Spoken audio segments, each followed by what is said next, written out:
Hi friends, क्या हाल चाल। मैं आपका दोस्त बिलाल सूफी, आपका हमारे YouTube channel education for dream में आपका फिर से स्वागत है। जी हाँ दोस्तों, आज की वीडियो में हम कार्बन एंड इट्स कंपाउंड वाला चैप्टर है उसके बारे में डिस्कस करने वाले हैं। इससे पहले जो वीडियो हमने बनाई थी उसमें आपको सिंगल बॉन्ड, डबल बॉन्ड और ट्रिपल बॉन्ड के बारे में हमने आपको बताया कि किस तरह से बॉन्डिंग स्ट्रक्चर बनती है, किस तरह से डॉट स्ट्रक्चर बनती है और किस तरह से एग्जाम के अंदर हमें उनको रिप्रेजेंट करना है। तो जी हाँ दोस्तों, आज की वीडियो में उसमें से कुछ पार्ट रह गया था, कुछ फंक्शनल ग्रुप्स थे वो रह गए हैं, तो आज की वीडियो में वो हम डिस्कस करेंगे। तो इस आप सभी से रिक्वेस्ट है, अगर आप हमारे चैनल पर नए हैं तो प्लीज़ बेल आइकन को प्रेस करके चैनल को सब्सक्राइब कर लीजिएगा और वीडियो को लाइक करना ना भूलिएगा। तो चलिएगा शुरू करते हैं। तो हम बात कर लेते हैं इससे पहले जो इम्पोर्टेंट चीज़ें हैं, जो कार्बन सीरीज है, मिथ, इथ, ये सभी मेरे हिसाब से सभी को याद होगी। Prop, but, pent, pent, hex, hept, oct, nano and deca, क्योंकि इन्हीं नंबर ऑफ कार्बन के हिसाब से हमें यहाँ पे याद करना है। जो मैंने आपको बॉन्डिंग बताई थी उनके अंदर जो इंपॉर्टेंट क्वेश्चन है हर साल एग्जाम के अंदर आ रहा है, वो 5 नंबर में पूछा जा रहा है। तो आज हम वो डिस्कस करेंगे सबसे पहले, और वो क्वेश्चन बस थोड़ा ट्विस्ट करके, मतलब थोड़ा घुमा के पूछ लिया जाता है। बस वही single bond, double bond, triple bond से ही रिलेटेड क्वेश्चन पूछा जाता है। तो हर बार एक क्वेश्चन इस तरह बनाएंगे। ये है पेंटेन। अगर हम पेंटेन की बात करें तो यहाँ पे पेंट का मतलब है एन की बात की जा रही है, तो यहाँ पे सिंगल बॉन्ड की बात करी जाए, और पेंट के मतलब नंबर ऑफ कार्बन 5 की बात की जा रही है। तो हम बनाते हैं पेंटेन की कितनी ज्यादा आइसोमर स्ट्रक्चर बन सकती है, हम ब्यूटेन की भी बना सकते हैं। तो हम बनाएंगे यहाँ पे पेंटेन की। तो सिंपली हम पहले नंबर ऑफ कार्बन इसके अंदर 5 होते हैं पेंट के अंदर, क्योंकि सिंगल बॉन्ड की हमें बात की जा रही है, तो हम सिंपली इस तरह से कार्बन की बॉन्डिंग इस तरह बना देंगे। तो इस तरीके से ये हमारी सिंपल जो स्ट्रक्चर है, ये पेंटेन की हमारी सिंपल स्ट्रक्चर बन गई। अब दूसरी स्ट्रक्चर क्या बन सकती है, देखिएगा, ये वाला कार्बन हम यहाँ पे भी एडजस्ट कर सकते हैं, या ये वाला कार्बन हम यहाँ पे एडजस्ट कर सकते हैं। तो देखिएगा, पहला आप नंबर ऑफ कार्बन इस तरह से 4 सिंपली बनाओगे, तो ये तो नंबर ऑफ कार्बन सिंपली 4 हो गए। आप यहाँ पे भी कार्बन एडजस्ट कर सकते हो, आप यहाँ पे चाहो तो यहाँ पे भी कार्बन एडजस्ट कर सकते हैं। तो यहाँ पे हम कार्बन एडजस्ट कर देते हैं, तो हमें पता है कि एक कार्बन के आसपास में मैक्सिमम 4 बॉन्ड क्रिएटेड होते हैं। तो यहाँ पे आप देख भी पा रहे हैं कि यहाँ पे बस हमें सिंपली क्या करना है, बस ये बता के दिखाना है कि उस मतलब जो पेंटेन है उसकी आप कितनी डिफरेंट स्ट्रक्चर बना सकते हैं। तो ये क्वेश्चन हर साल एग्जाम में पूछा जा रहा है, क्योंकि ये 3 नंबर में भी क्वेश्चन बन सकता है, 5 नंबर में भी क्वेश्चन इसको पूछा जा सकता है। अब ये 2 स्ट्रक्चर होगी। अगली स्ट्रक्चर क्या बन सकती है, इस तरह कि मान लीजिए आपने 3 कार्बन इस तरह बनाए, सिंपली एक कार्बन आपने इसके ऊपर रख दिया, एक कार्बन आपने इसके ऊपर रख दिया। तो ये कार्बन तो सिंगल बॉन्ड से ऐड करना है, तो हमें पता है कि एक कार्बन के आसपास में 4 बॉन्ड होते हैं। तो ये भी हमारे 4 बॉन्ड हो गए, इधर भी हमारे 4 बॉन्ड इस तरह से हो गए, और इधर भी हमारे 4 बॉन्ड इस तरह से बन चुके हैं। तो ये हमारी 3 पॉसिबल स्ट्रक्चर बनेंगी हमारी जो पेंटेन है, क्योंकि इन 3 स्ट्रक्चर के अलावा हम कोई भी स्ट्रक्चर पॉसिबल नहीं है। तो यही क्वेश्चन हर बार पूछा जाता है, बच्चे काफी कंफ्यूज हो जाते हैं कि कैसे हम उनकी स्ट्रक्चर बनाएं। क्योंकि सिंपली पहले तो आप उनकी सिंपल स्ट्रक्चर बनाओ, जिस भी एलिमेंट की पूछी जाए, फिर उसके बाद आप देख सकते हैं कि इसमें क्या इम्प्लीमेंटेशन और हो सकता है, कहाँ पर नंबर ऑफ कार्बन और लगा सकते हैं। कि आइसोमर्स का मतलब होता है कि उसका फॉर्मूला सेम होगा, उसके नंबर ऑफ कार्बन भी वही होंगे, नंबर ऑफ हाइड्रोजन भी वही होंगे, बट उसकी जो कार्बन की जो पोजीशनिंग है वो बस चेंज होती रहेगी। तो इस तरीके से ये हमारी जो पेंटेन है, इसकी जो आइसोमर स्ट्रक्चर है वो बनकर तैयार हो गई है, और बोर्ड में भी हमें सिंपली इसी तरह बना के दिखाना है। तो ये तो हो गई। अगर आपसे अब हेलो ग्रुप के अंदर जो एलिमेंट आते हैं, 4 एलिमेंट आता है। एक तो आता है, पहला आता है फ्लोरीन, फिर आता है क्लोरीन, फिर आता है ब्रोमीन, फिर आता है हमारा आयोडीन। तो ये हमारे 4 ऐसे एलिमेंट हैं जो हमारे हेलो ग्रुप के अंदर आए जाते हैं। अब हम बात कर रहे हैं कार्बन एंड कंपाउंड वाले चैप्टर के अंदर इनका नाम कैसे केमिकली नाम इनका बोला जाएगा। कि जो फ्लोरो है, मतलब एफ को बोलेंगे फ्लोरो, क्या बोलेंगे, फ्लोरो, और सीएल को बोलेंगे क्लोरो, क्लोरो, और बी आर को बोलेंगे ब्रोमो, और आई को बोलेंगे आयोडो। क्योंकि जो ये हमारा हेलो ग्रुप है, ये किसी भी एलिमेंट के आपको लास्ट में देखने को मिलेगा, तो आप सबसे पहले इसका जो नेमिंग होगा, मतलब केमिकल नाम बनेगा जो इसका, वो उसमें सबसे पहले ये नाम बोलेगा। अगर आपको BF, CL, Br और I आपको किसी भी एलिमेंट के लास्ट में दिखाई दे रहा है, तो आप सिंपली ये वाला नाम बोलोगे। जैसे फॉर एग्जाम्पल हम लेते हैं जैसे CH3Br, ये लिया। अब हम किस तरह से इसका जो केमिकल नाम है वो क्या बनेगा, किस तरह से हम पहचानेंगे इसका नाम ये बन रहा है और इसमें कौन से बॉन्ड की बात की जा रही है और किस तरह से हम इसका फॉर्मूला बना सकते हैं। तो देखेंगे आप यहाँ पे देख रहे हैं कि Br लिखा हुआ है, तो इसका मतलब Br का मतलब ब्रोमो, और CH3 लिखा हुआ है तो नंबर ऑफ कार्बन यहाँ पे 1 है, तो यहाँ पे मिथ की बात की जा रही है, तो ब्रोमो यहाँ पे बनेगा मीथेन। क्या बनेगा? ब्रोमो मीथेन, क्योंकि यहाँ से जो नंबर ऑफ कार्बन्स है वो 1 है। अगर यहाँ पे नंबर ऑफ कार्बन्स अगर यहाँ पे ये ना होता, अगर ये इस तरह होता C2H5, अगर यहाँ पे कुछ और होता तो यहाँ पे मान लीजिए Cl होता, तो यहाँ पे C2H5Cl, तो इसका क्या नाम बनेगा? तो देखिएगा यहाँ तो Cl है, Cl को क्या बोल रहे हैं यहाँ पे? क्लोरो, तो ये हो जाएगा हमारा क्लोरो। और यहाँ पे नंबर ऑफ कार्बन कितने? 2, तो 2 को बोलते हैं तो ईथेन, तो क्लोरो ईथेन। अब आप सिंपली इनके जो सारे फॉर्मूलेज हैं उनको आप सिंपली बना सकते हैं। अब हम हेलो ग्रुप है उसका एक फॉर्मूला होता है, और हेलो ग्रुप अगर आपको ये नाम दे दिया जाए तो आप किस तरह से उसका केमिकल फॉर्मूला बनाओगे। ये तो केमिकल फॉर्मूला था, हमने उसका केमिकल नेम बनाया। अगर आपको केमिकल नेम दे दिया जाए तो केमिकल फॉर्मूला आप कैसे क्रिएट करोगे? तो देखिएगा एक फॉर्मूला है वो हमें याद रखना है, जो हेलो ग्रुप के लिए हमें याद करना है। तो जो हेलो ग्रुप के लिए जो फॉर्मूला होगा CnH2n+1, यहाँ पे आपका F भी हो सकता है या Cl हो सकता है या Br हो सकता है या I हमारा यहाँ पे हो सकता है। इन एलिमेंट में से कोई भी यहाँ पे एलिमेंट आ सकता है। आप देख पा रहे हैं कि ये जो फॉर्मूला था सिंगल बॉन्ड के लिए था, बट यहाँ पे एक हाइड्रोजन सब्स्टिट्यूट होता चुका है, जिनकी वजह से यहाँ पे ये वाले जो एलिमेंट है वो उनकी पोजिशनिंग ले रहे हैं। तो अब मान लीजिए आपको दिया हुआ है आइडो पेंटेन, आपको दिया हुआ है। अब आपको इसको केमिकल फॉर्मूला बनाना है और इसकी बॉन्डिंग स्ट्रक्चर किस तरह बनानी है।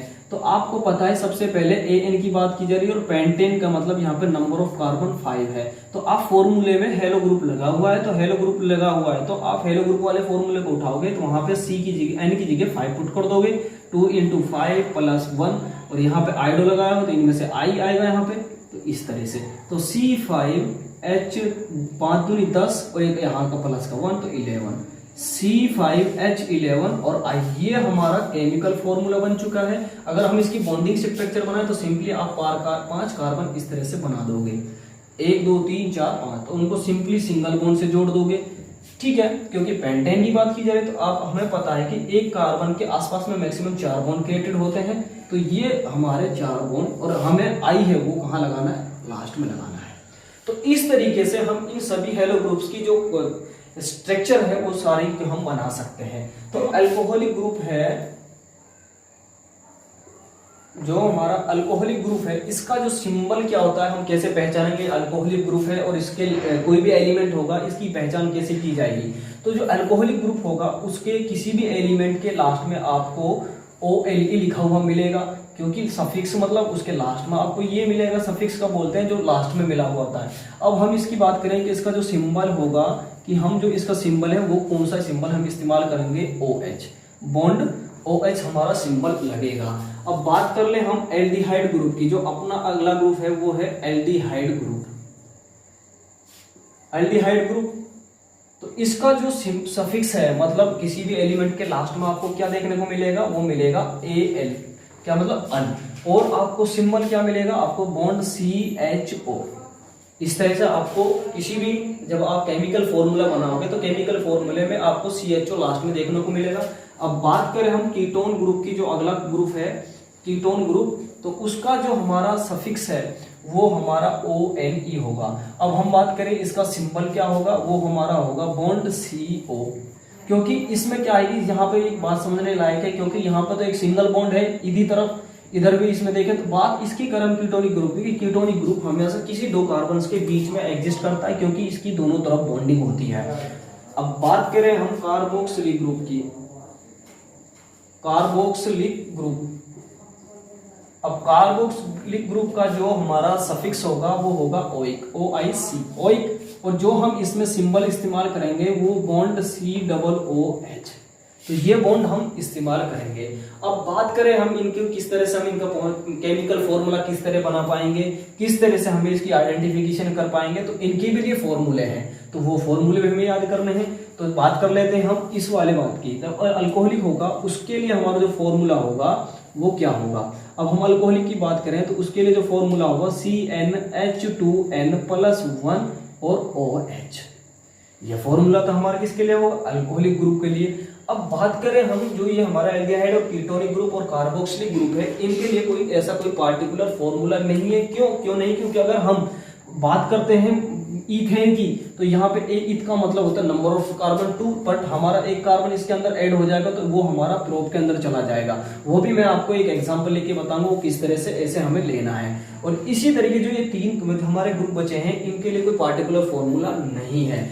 तो अब हम ये हमारे 3 मेन फंक्शनल ग्रुप हैं, अब इनको किस तरह से इनकी स्ट्रक्चर पूछी जाती है, किस तरह से हम इनके फॉर्मूला क्रिएटेड किए गए हैं। मान लीजिए आपको यहाँ से पेंट लिया है, यहाँ से आपको ओ लिया है, तो पेंटेनॉल क्या लिया है, पेंटेनॉल।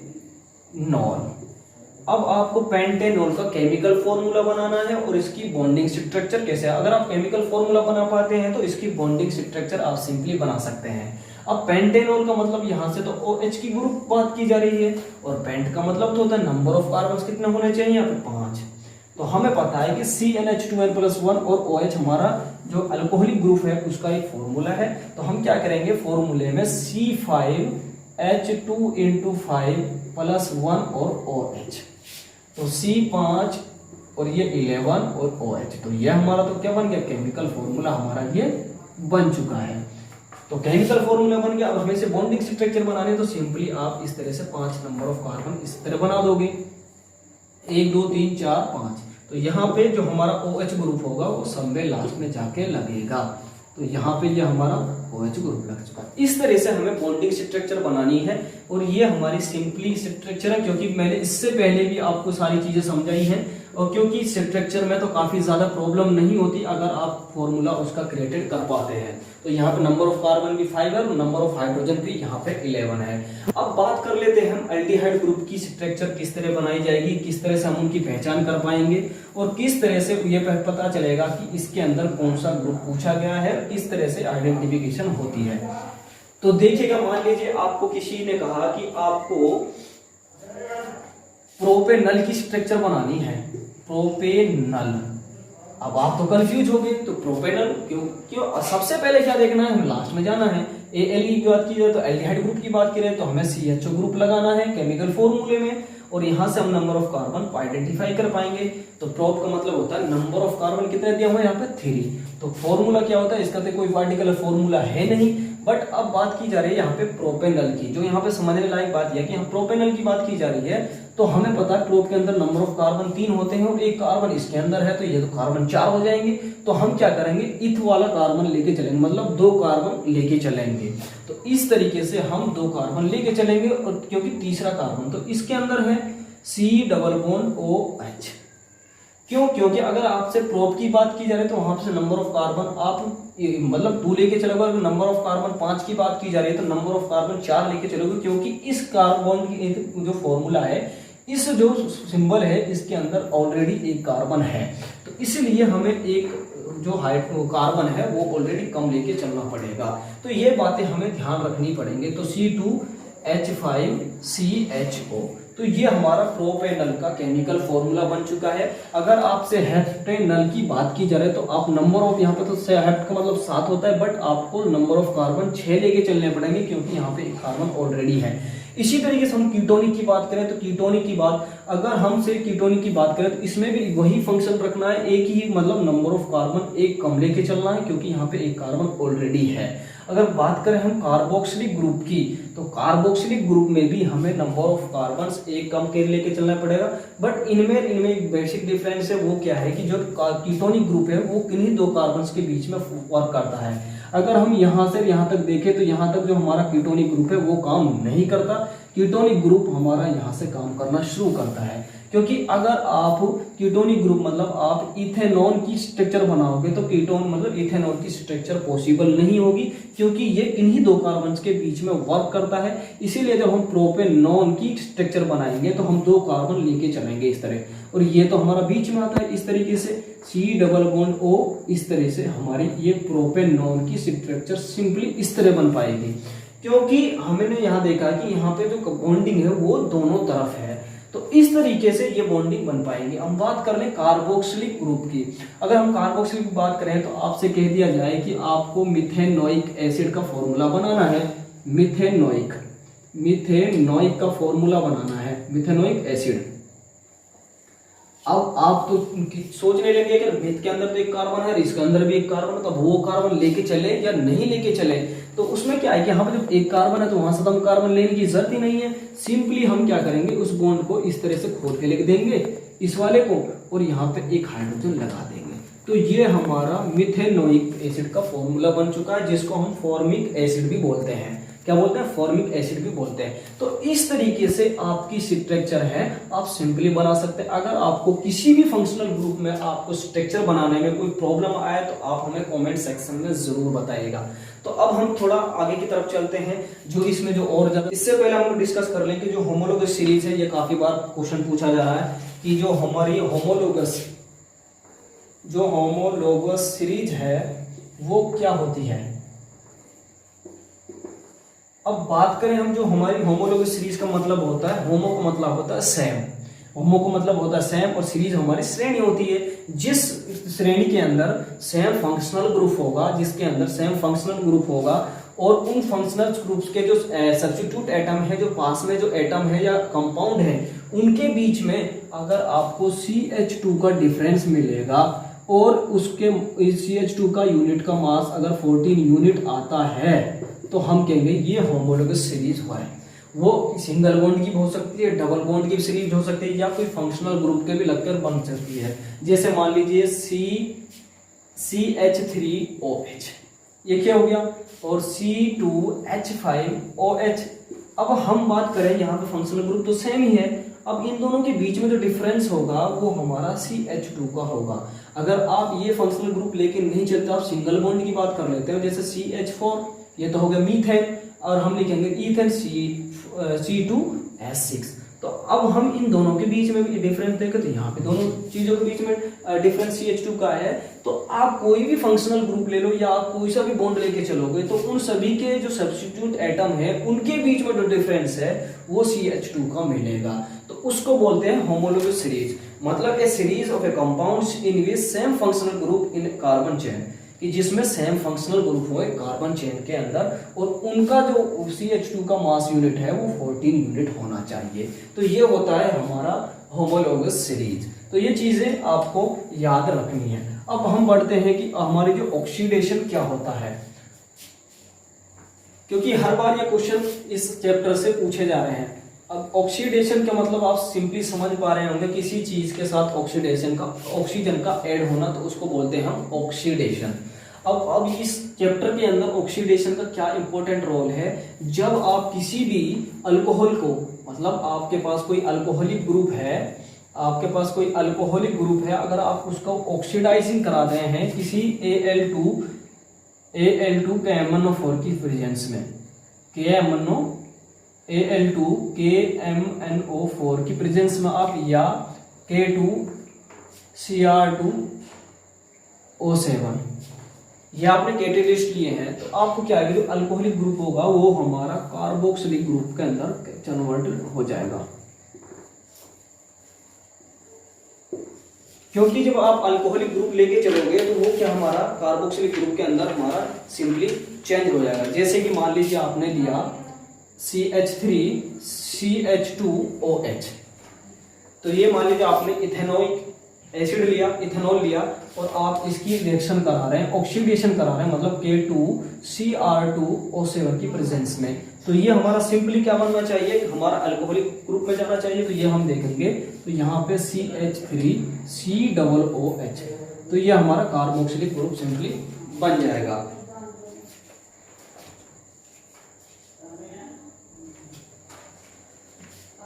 तो इस तरीके से हमें कार्बोक्सिलिक ग्रुप बनेगा।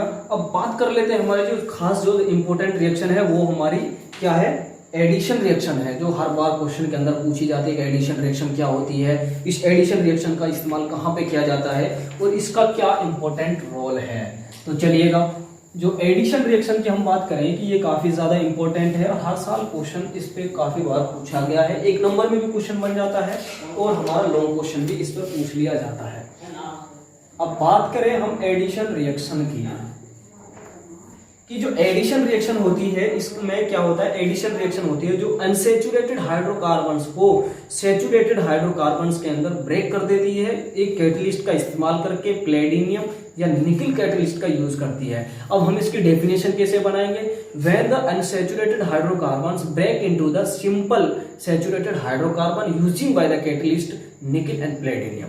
तो अब हम समझते हैं कि मैंने आपको बता दिया कि सैचुरेटेड क्या होता है, अनसैचुरेटेड क्या होता है। जैसे ये आपका सिंपली आपको दिया है, जैसे ये तो हमारा क्या है कि इसकी जो डेफिनेशन है, जो अनसैचुरेटेड हाइड्रोकार्बन होगा वो सैचुरेटेड हाइड्रोकार्बन के अंदर कन्वर्ट हो जाएगा। किसकी मदद से, एक निकिल और कैटलिस्ट लेगा, निकिल और पीडी मतलब प्लेटिनियम। तो ये सिंपली हमारा किस में कन्वर्ट हो जाएगा, सैचुरेटेड हाइड्रोकार्बन के अंदर। तो इस तरीके से ये इसकी हमारी डेफिनेशन बन चुकी है। अब इसका इस्तेमाल कहाँ पे किया जाता है और क्यों किया जाता है, इसकी क्या रोल है। बस हमें ध्यान रखना है कि एडिशन रिएक्शन होती है वो क्या करती है, सैचुरेटेड अनसैचुरेटेड हाइड्रोकार्बन्स को सैचुरेटेड हाइड्रोकार्बन बनाती है। मतलब डबल बॉन्ड हो या ट्रिपल बॉन्ड हो उसको सिंगल बॉन्ड के अंदर ब्रेक करती है निकिल और पीडी जो कैटलिस्ट है इनका इस्तेमाल करने से। अब हम बात करें कि जो हमारी एडिशन रिएक्शन है वो हमारी कहाँ पे यूज की जाती है। जो एडिशन रिएक्शन है, जो हाइड्रोजिनेशन ऑफ वेजिटेबल्स ऑयल, जो वेजिटेबल्स ऑयल होते हैं हमारे, उनके हाइड्रोजिनेशन के अंदर हमारी इस्तेमाल किया। अब हाइड्रोजिनेशन क्या होता है कि इनके अंदर जो डबल बॉन्ड होता है उसको तोड़ने के लिए, जो वेजिटेबल ऑयल्स होती है उनके अंदर जो डबल बॉन्ड हो या ट्रिपल बॉन्ड हो उसको ब्रेक करने के लिए हम एडिशन रिएक्शन का इस्तेमाल करते हैं। क्योंकि जो वेजिटेबल ऑयल्स होते हैं वो हमारे डबल बॉन्ड और ट्रिपल बॉन्ड से मिलकर बने हुए होते हैं, डबल बॉन्ड और ट्रिपल बॉन्ड से मिलकर बने हुए होते हैं, इसलिए हम इसका वेजिटेशन ऑफ वेरिएबल यूज किया जाता है। अब बात करें हम जो एनिमल फैट्स है, एनिमल फैट्स है वो हमारी सैचुरेटेड मतलब सिंगल बॉन्ड से मिलकर बनी हुई होती है। ये एक नंबर में क्वेश्चन काफी ज्यादा इंपॉर्टेंट है क्योंकि इस तरह के क्वेश्चन पूछ लिए जाते हैं कि भाई वेजिटेबल ऑयल्स के अंदर मतलब जो डबल बॉन्ड होता है, ट्रिपल बॉन्ड होता है, या एनिमल फैट्स के अंदर कौन सा बॉन्ड होता है, सैचुरेटेड होता है या अनसैचुरेटेड होता है, इस तरह के क्वेश्चन इस पे पूछ लिया जाता है। अब जो अगला क्वेश्चन है, जो इंपॉर्टेंट क्वेश्चन है, वो लास्ट क्वेश्चन है, वो हम भी डिस्कस कर लेते हैं कि इथेनॉल और इथेनोइक एसिड है उनके बीच में क्या प्रॉपर्टी है, उनके बीच में क्या बेसिक डिफरेंस है, इस पे भी लॉन्ग क्वेश्चन बन जाता है। अब मैं आपको बता दूं कि जो इथेनॉल है, इथेनॉल को फॉर्मूला क्या होता है वो आपको दिमाग में सिंपली आ रहा होगा क्योंकि मैंने इससे पहले आपको समझा ही चुका हूं कि अल्कोहलिक ग्रुप के बारे में, क्योंकि अल्कोहलिक ग्रुप और कार्बोक्सिलिक ग्रुप के बारे में मैं आपको ऑलरेडी बता ही चुका हूं, वो सारी चीजें वहीं से पूछी जा रही हैं। अब मैं आपको डिस्कस कर देता हूं कि जो हमारा इथेनॉल है मतलब जो अल्कोहलिक ग्रुप है और एक है हमारा कार्बोक्सिलिक ग्रुप, इन दोनों के बीच में डिफरेंस क्या है कि जो हमारा इथेनॉल है मतलब जो अल्कोहलिक ग्रुप होता है वो रूम टेम्परेचर पर लिक्विड होता है। क्या होता है, ये पहली प्रॉपर्टी है कि वो रूम टेम्परेचर पर लिक्विड होता है। और जो हमारा ये अल्कोहल है, ये जो हमारे इंग्रेडिएंट्स है मतलब जो बेवरेज पदार्थ है, पेय पदार्थ है, जो हमारी वाइन्स वगैरह बनती है उसके अंदर काफी ज्यादा अल्कोहल यूज किया जाता है। और ये जो अल्कोहल है वाटर के अंदर क्या होता है, सोल्यूबल होता है। और जो हमारा इथेनॉल है मतलब अल्कोहल है वो हमारा बहुत जो मेडिसिन वगैरह बनती हैं जैसे टिंचर आयोडीन्स और टॉक्सिन सिरप वगैरह बनती हैं उनके अंदर भी हमारा इथेनॉल का इस्तेमाल किया जाता है। ये हमारी हो गई अल्कोहल की प्रॉपर्टी। अब बात कर लेते हैं हम जो हमारी इथेनोइक एसिड है, मतलब जो हमारी इथेनोइक एसिड का फॉर्मूला हम बनाए तो वो उसकी इथेनोइक एसिड का फॉर्मूला होगा CH3COOH। तो अगर हम इसकी प्रॉपर्टी की बात करें तो ये क्या है कि जो melting point of a pure ethanoic acid है वो कितना होता है, 290 केल्विन होता है। कि जो हमारा प्योर इथेनोइक एसिड होगा उसका जो क्या है, जो मेल्टिंग पॉइंट होगा वो 290 केल्विन होगा। अगली प्रॉपर्टी क्या है कि ये जो सर्दी के दौरान क्या है, जो कार्बोक्सिलिक ग्रुप है मतलब जो हमारा इथेनोइक एसिड है वो विंटर के अंदर, सर्दी के अंदर फ्रीज हो जाता है मतलब जम जाता है, जिसकी वजह से इसको एक ग्लेशियल एसिड बोला गया है। किसकी वजह से? क्योंकि ये जब गर्मियों सर्दियों में जम जाता है तो इसीलिए इसको जो इथेनोइक एसिड को एक ग्लेशियल एसिड भी नाम दिया गया है। ये हमें याद रखना है कि ये भी पूछ सकता है कि भाई ग्लेशियल एसिड का फॉर्मूला क्या है। तो आपको पता है कि ग्लेशियल एसिड किसको बोलते हैं? कार्बोक्सिलिक मतलब इथेनोइक एसिड को। तो ये इसका फॉर्मूला सिंपली बन जाता है। अब बात करें हम एस्टरिफिकेशन रिएक्शन की, क्योंकि इस चैप्टर के अंदर एटमोस्ट मैक्सिमम की एस्टरिफिकेशन रिएक्शन क्या होती है, एस्टरिफिकेशन रिएक्शन क्या होती है, ये काफी इंपॉर्टेंट रिएक्शन है क्योंकि ये हर बार पूछी जाती है। 2 नंबर में 3 नंबर में क्वेश्चन बन जाता है। अब हम बात करेंगे जो एस्टरिफिकेशन रिएक्शन होती है जो अल्कोहल और कार्बोक्सिलिक ग्रुप के बीच में हो। जो अल्कोहल और कार्बोक्सिलिक ग्रुप के बीच में जो रिएक्शन होती है उसको हम बोलते हैं esterification reaction. For example CH3OH, ये तो हो गया अल्कोहल। अब आप बात करते हैं हम कार्बोक्सिलिक ग्रुप की, CH3COOH, या आप यहां से ये भी बना सकते हैं, कोई दूसरा भी अल्कोहलिक ग्रुप ले सकते हैं, बट आपने ये लिया तो आप ये भी सिंपली बना सकते हैं। तो C2 ये हमने इथेनोइक एसिड लिया। तो अब यहां से क्या होगा कि हमारा जो प्रोडक्ट बनेगा वो एस्टर बनेगा। एस्टर क्या बनेगा? C2H5COO और CH3। तो ये हमारा एस्टर का फॉर्मूला बन गया। तो एस्टर का फॉर्मूला ये हमारा 1 नंबर में पूछ सकता है कि जो एस्टर है उसका फॉर्मूला क्या होता है। मैंने आपको बता दिया कि जो एस्टर है वो अल्कोहलिक मतलब अल्कोहल और कार्बोक्सिलिक ग्रुप के बीच में जब रिएक्शन होगी तो तब हमारा क्या बनेगा? हमारा एस्टर बनेगा। अब एस्टर का जो इस्तेमाल किया जाता है, जो हमारे परफ्यूम्स वगैरह होते हैं, जो हमारी स्वीटिंग एजेंट होते हैं, उनके अंदर जो हमारा एस्टर है वो मिलाया जाता है। तो आज के लिए ही इतना ही, क्योंकि इसके अंदर जो खास इंपॉर्टेंट क्वेश्चन थे इस चैप्टर के अंदर वो लगभग सारे कवर हो ही चुके हैं। अगर आपको किसी भी क्वेश्चन में आपको कोई प्रॉब्लम आई है तो आप हमें कमेंट सेक्शन में जरूर बताइएगा। आज के लिए इतना ही, मिलते अगली वीडियो के साथ। थैंक यू, धन्यवाद।